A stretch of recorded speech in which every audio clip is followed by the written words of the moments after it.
I love Christmas lights. I love the way they sparkle. I love the fact that they can make even the most mundane things look sparkly and magical. Light is a powerful thing. Even the smallest of sources can illuminate the darkness around, making it feel warm and cosy, chasing the shadows away. Have you ever been outside as the light is fading, or gone for a walk in the dark? If you have, you'll know what a difference that even just one torch can make to lighting the path. You might never have been out walking in physical darkness, but I'm sure many of us know what it's like to walk in metaphorical darkness. We get so turned around, we don't know which way is which, we don't know what direction to take, and the fear of the unknown threatens to completely overwhelm us. This year, there's been a lot of darkness. My husband and I were just talking the other day about how back in March, when lockdown was announced, we never dreamed that we'd still be facing the effects of this pandemic all the way now as we look forward to Christmas.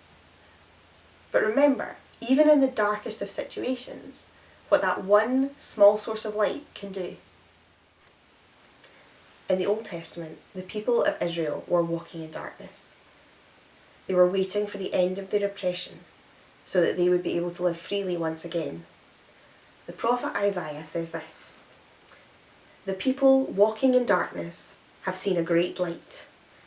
On those living in the land of deepest darkness, a light has dawned. You have enlarged the nation and increased their joy. They rejoice before you, as people rejoice at the harvest, as warriors rejoice when dividing the plunder. You have broken the yoke that burdens them and lifted the heavy burden from their shoulders." We may not be burdened in the same way the Israelites were, we may not be oppressed, but we're still feeling the effects of a pandemic, which means we're unable to live freely for fear of spreading the virus to our loved ones. We're burdened by the pressure of tier systems and lockdowns. And I'm sure many of us are beginning to feel that pressure on our shoulders.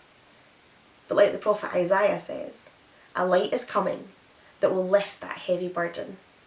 But who or what is this light? In the New Testament, the writer John says this: "In the beginning was the Word, and the Word was with God, and the Word was God. He was with God in the beginning. Through him all things were made. Without him nothing was made that has been made. In him was life, and that life was the light of all mankind. The light shines in the darkness, and the darkness has not overcome it." Jesus was the light the Israelites were waiting on. Jesus was the one who would come and release them from the darkness that they were bound in. Jesus is the light of the world, and the darkness cannot, has not, and will not overcome it.